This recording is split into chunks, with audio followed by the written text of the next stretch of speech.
আজকে ভিডিওতে যে কথাগুলি আমি বলবো তোমাদের সবার কাছে অনুরোধ করব, কথাগুলি না বোঝার চেষ্টা করো, একটু মন দিয়ে ঠান্ডা মাথায় শোনো। কারণ তোমাদের মধ্যে বহু মানুষ প্রতিদিন প্রায় প্রতিটা ভিডিওতে এসেই এই একই কমেন্ট করছো। তো আমি যতটা পারি ওখানে উত্তর দিই, আর এর ওপরে ভাবলাম স্পেশালভাবে একটা ভিডিও তৈরি করি। চলো একটা উদাহরণের মাধ্যমে তোমাদের বিষয়টা ধরানোর চেষ্টা করি। ধরো তোমার কোনো একজন স্পেশাল বন্ধু বা ধরো কোনো একজন পরিচিত মানুষ তোমাকে তার মনের কিছু কথা জানাচ্ছে, তার জীবনের কিছু কথা জানাচ্ছে। সে তোমাকে বলছে, জানিস তো আমি অমুককে ভালোবাসতাম, তার জন্য আমি এমন কিছু নেই যে করিনি, তাকে আমি আমার জীবনের ফার্স্ট প্রায়োরিটি ভেবেছিলাম, ভাবতাম, এখনো ভাবি, আমি ওকে আমার নিজের থেকেও বেশি ভালোবাসি। ও আমাকে ভালোবাসতো, কিন্তু হঠাৎ করেই ও আমাকে আর পাত্তা দিচ্ছে না, কথা বলতে চাইছে না, আমাকে ইগনোর করছে, আমার কাছ থেকে সরে যেতে চাইছে।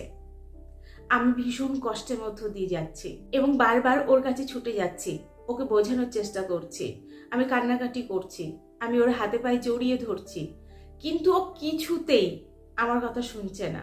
আমাকে ও জানিয়ে দিয়েছে আমাকে ওর আর ভাল লাগছে না, ও এই সম্পর্কের মতো থাকবে না, ওর লাইফে নতুন কেউ এসেছে। এই কথাটা জাস্ট আমি মানতে পারছি না, প্লিজ তুই আমাকে কোনো একটা সাজেশন দে, আমি কি করলে ওকে ফিরে পাবো। এটা ধরো তোমাকে বলছে। তোমার সঙ্গে তোমার কোনো বন্ধু যদি এই কথাগুলি বলে, তুমি সমস্ত কিছু শোনার পর তাকে কিন্তু একটা কথাই বলবে, ভাই তুই ভুল রাস্তায় যাচ্ছিস, বা বন্ধু বা বান্ধবী তুই ভুল রাস্তায় যাচ্ছিস।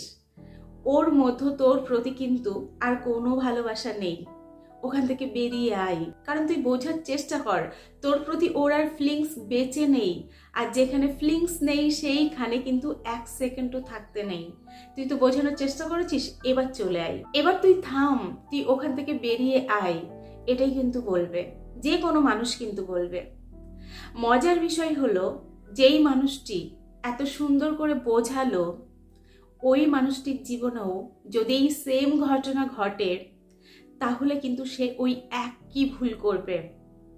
সেও কিন্তু ওই ইগনোরটা মেনে নেবে না, বারবার তার কাছে ছুটতে থাকবে, বারবার তাকে বোঝানোর চেষ্টা করবে। এটা কেন করে বলো তো? তার কারণ হচ্ছে, আমরা যখন কাউকে খুব ভালোবাসি তখন আমরা নিজেকে ভীষণ সিকিউর ফিল করি এবং নিজেকে কমফোর্ট জোনে নিয়ে চলে যাই। এটা ভাবি যে আমার জীবনে একজনের প্রয়োজন ছিল, সেই মানুষটা এসে গেছে, ব্যাস এরপর আমি আমার লাইফের দিকে ফোকাস দেব, আমার জীবনটা এবার সুন্দর হতে থাকবে। এই যে একটা কমফোর্ট ভাবনা, সেই ভাবনাটা যখন ভেঙে যায় তখন আমাদের ভিতরে ভিতরে কষ্ট হতে শুরু করে।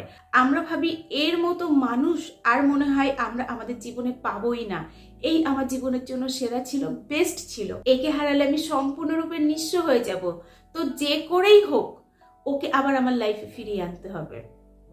এর মধ্যে একটা কথা বলে রাখি, এই যে মানুষগুলোর জীবনে এই ঘটনাগুলি ঘটে, সবাই কিন্তু যখন তার সম্পর্কটা ঠিকঠাক থাকে, সবাই ওই সময়ে সেই ভালোবাসার মানুষটিকে কিন্তু এতটা গুরুত্ব দেয় না যতটা গুরুত্ব দিতে শুরু করে যখন সেই মানুষটি তার লাইফ থেকে চলে যায়। যখন সম্পর্কটা ঠিকঠাক থাকে ম্যাক্সিমাম মানুষ এর গুরুত্ব বোঝে না, গুরুত্ব তখনই বোঝে যখন সম্পর্কটা নষ্ট হয়ে যায়। তোমরা আমার যে কোনো ভিডিওর কমেন্ট বক্সে যাও, দেখো ওখানে বিভিন্ন মানুষ কিন্তু কমেন্ট করেছে যে একটা সময় ও আমাকে পাগলের মতো ভালোবাসতো, তখন আমি ততটা গুরুত্ব দিইনি, এখন ও যখন আমার লাইফ থেকে চলে গেছে তখন বুঝতে পারছি আমি কি হারিয়ে ফেলেছি। এরা কিন্তু বারবার যায়, বারবার কষ্ট পায়, বারবার কিন্তু অপমানিত হয়, বারবার জানিয়ে দেয় যে না আমি এই মুহূর্তে আর এই সম্পর্কটা কন্টিনিউ করব না। এটা কিন্তু বারবার জানাই। এত কিছু জানানোর পরেও, এত কষ্ট দেওয়ার পরও এরা কিন্তু আবারও গিয়ে টেক্সট করে এবং বারবার ক্ষমা চাই, বারবার তাকে ফিরে আসতে বলে। কারণ এখানে খুব সিম্পল একটা সাইকোলজি তোমরা বারবার বুঝতে ভুল করো। সেটা হলো, তুমি যখন একটা মানুষের কাছে বারবার ছুটে ছুটে যাচ্ছ তখন কিন্তু প্রতিনিয়ত তোমার গুরুত্ব তার কাছে কমতে থাকছে। এটা তুমি মানো আর না মানো, এটা ভীষণভাবে সত্যি। এখানে তুমি নিজেকে রেখেই বিচার করো না। একটা সময় হয়তো ওই মানুষটাই তোমাকে বারবার বলেছে একটুখানি ফোন করো, একটুখানি কথা বলো, আমাকে সময় দাও, তখন তুমি গুরুত্ব দাওনি।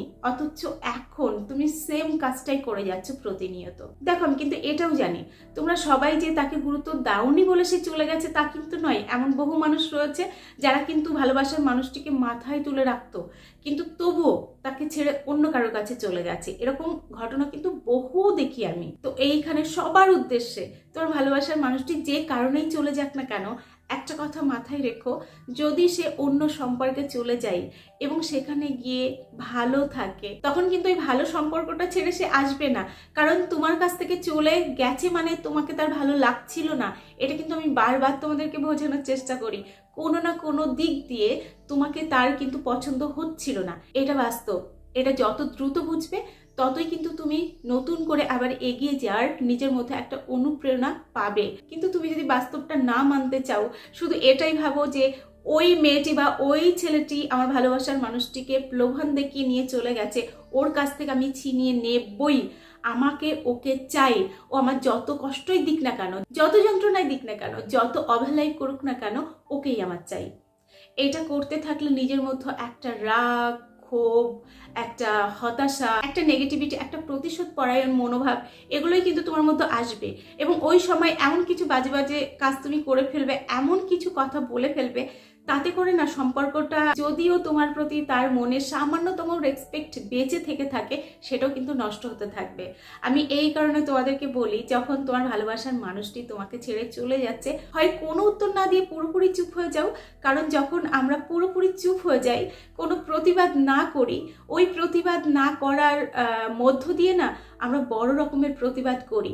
কারণ তাকে বুঝিয়ে দিই তুমি এমন কিছু কাজ করেছো যেখানে আমি একটা কথাও খরচ করব না, কারণ আঘাতটা কিন্তু আমার ওই পরিমাণেই এসেছে আমার বুকের মধ্যে। এটা যদি করো না, তাহলে সে কিন্তু একটা আত্মগ্লানিতে ভুগবে। আর না হলে তাকে কিছু কথা জানিয়ে সাইড হয়ে যাও। এটাই কিন্তু আমি বারবার তোমাদেরকে বলি। কারণ কি বলতো, অনেকেই তোমাদেরকে বলবে যে আমি ওকে ফিরিয়ে আনার প্রতিজ্ঞা দিচ্ছি, তুমি ওকে ফিরিয়ে আনো। কিন্তু আমি সবসময় বলি, যদি সে কোনো সম্পর্কের মধ্যে চলে যায় এবং এই মুহূর্তে তোমাকে বারবার বলতে থাকে যে যে তোমার কাছে জীবনে ফিরবো না, এটা যদি বলে, তাহলে নিজেকে অন্তত সম্মান করো, নিজেকে ওরকম অসম্মানের জায়গাতে রেখো না। কারণ জীবনটা আমার হলেও, আমি আমার হলেও আমি নিজেকে অসম্মান করতে পারি না।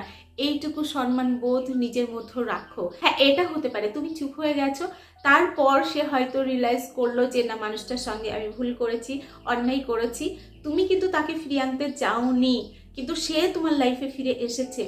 তখন তুমি তাকে, যদি তোমার ভালো লাগে তাহলে গ্রহণ করো। কারণ একটা বিষয় আমি আমার প্রতিটা ভিডিওতে বলি, যেই মানুষটি আমাকে ছেড়ে অন্য কারোর কাছে যেতে পারে, ওই মানুষটি আবারও যে তৃতীয়বার একই ভুল করবে না তার কিন্তু কোনো গ্যারান্টি নেই। তো এদেরকে লাইফে নিয়ে আসা মানে, তুমি তোমার প্রেম নিয়ে একবার পথভ্রষ্ট হলে আবারও কিন্তু সম্ভাবনা থাকে তোমার লাইফে খারাপ কিছু ঘটার। আর এখানে আরো একটা বিষয় খুব ভালো করে দেখা রয়েছে, সেটা হলো সে কি তোমার জন্যই ফিরে এসেছে, নাকি তোমার মতো কাউকে আর পায়নি, মানে যার কাছে গিয়েছিল তার সঙ্গে তোমার যখন কম্পেয়ার করেছে তোমাকেই বেটার মনে হয়েছে বলেই ফিরে এসেছে। এটা কিন্তু অবশ্যই চেক করে নেওয়ার প্রয়োজন। আরও একটা বিষয় আমি এখানে উল্লেখ করব, সেটা হলো, ধরো আমি তোমাদেরকে অনেক ভিডিওতেই বলেছি যে তোমার ভালোবাসার মানুষটি যখন তোমাকে ছেড়ে চলে যাচ্ছে, তখন তুমি দেখো কি কারণে যাচ্ছে। ম্যাক্সিমাম ক্ষেত্রে যাই যে তুমি হয়তো ততটা ভালো ইনকাম করো না, তো এখন তোমার একমাত্র কাজ হচ্ছে লাইফের দিকে ফোকাস দেওয়া। তো তুমি লাইফের দিকে ফোকাস দিলে, অনেক কষ্ট করে নিজেকে আবার তৈরি করলে, তারপর তোমাকে দেখে, মানে তুমি একটা সুন্দর পজিশনে দাঁড়িয়ে গেছো, তারপর তোমাকে দেখে যদি সে ফিরে আসে, তখন কি সত্যিই তোমাকে ভালোবেসে সে ফিরলো? তোমার পজিশন দেখে কিন্তু ফিরলো, তোমাকে দেখে নয়। তো এখানেও কিন্তু ভাবার রয়েছে। দেখো সত্যিটা কি জানো, তোমাদের প্রথমেই বললাম, আমরা ভাবি যে ওই মানুষটির মতো মানুষ মনে হয় আমি লাইফে পাবো না, তার জন্যই কিন্তু তার পিছনে ছুটি, কিন্তু বাস্তব এটা নয়। আমরা এখন যে মানুষটিকে পেয়েছি, আমরা যদি লাইফে এগিয়ে যাই এবং নিজেকে যদি সুন্দরভাবে ভালোভাবে গড়ে তুলতে পারি, তাহলে আমার জীবনেও পরবর্তীতে ভালো কেউ আসবে। দেখো, প্রথমে তোমাদেরকে বললাম যে আমি একটা ভালো পজিশনে চলে গেছি, তাই দেখে সে যদি ফেরে তাহলে তাকে অ্যাকসেপ্ট করতে হয় না। এরপরে আবার বলছি, তুমি যদি নিজেকে সুন্দরভাবে গড়ে তুলতে পারো তাহলে তোমার লাইফে ভালো কেউ আসবে। তোমাদের এখানে মনে হতেই পারে যে তাহলে এটাও তো সেই আমাকে দেখেই আমার লাইফে আসলো, কিন্তু এটা কিন্তু ওটা নয়। কারণ প্রথম যেজন তোমার লাইফে ছিল সে কিন্তু চাইলে তোমাকে সাপোর্ট করে তোমাকে লাইফে অনেক দূর এগিয়ে নিয়ে যেতে পারতো, কিন্তু সেটা না করে বেটার অপশন দেখে চলে গেছে। তারপর অবশ্যই আমরা নিজেকে একটা ভালো জায়গায় নিয়ে যাব, এবং যখন আমরা নিজেকে ভালো জায়গায় নিয়ে যাব তখন আমাদের লাইফে ভালো কিছু ঘটবেই, এটাই হচ্ছে বাস্তব। কারণ দেখো, প্রত্যেকেই ভালো থাকতে চাই, একটা ছেলেও চাই তার লাইফে ভালো কোনো একটা মেয়ে আসুক, যে অন্তত বোঝে, যে অন্তত তাকে একটু ভালো রাখতে পারবে। এটা যেমন একটা ছেলেরও মনের ইচ্ছা থাকে, একটা মেয়েরও কিন্তু মনের ইচ্ছা থাকে। দেখো, প্রথম অবস্থাতে আমরা বুঝতে পারি না আমরা কিভাবে চললে আমাদের জীবনটা সুন্দর হবে, কিন্তু যখন আমরা জীবনে ধাক্কা খাচ্ছি, আমরা যখন বুঝতে পারছি যে না, লাইফটা এইভাবে চালনা করলে তবেই সকলে আমাকে ভালোবাসবে, সম্মান করবে, তখন কিন্তু পিছনে ঘুরপাক না খেয়ে তোমাকে কিন্তু সামনের দিকে এগিয়ে যেতে হবে। তারপরেই তুমি একটা সুন্দর জীবন পাবে। তো পরিশেষে এটাই বলার, তোমার ভালোবাসার মানুষটি যদি প্রতিনিয়ত তোমাকে কষ্ট দিয়ে যায়, যন্ত্রণা দেয়, অবহেলা করে, তাহলে তাকেই আমার লাইফে চাই, ওকেই আমি চাই, এই মনোভাব থেকে নিজেকে বার করে সামনের দিকে এগিয়ে যাও। কারণ তার মনে এই মুহূর্তে তোমার প্রতি আর ভালোবাসা নেই, এটা বোঝার চেষ্টা করো। আমাদের মনে যদি ভালোবাসা থাকে, তখন না ভালোবাসার মানুষটিকে আমরা কখনোই কষ্ট দিতে পারবো না।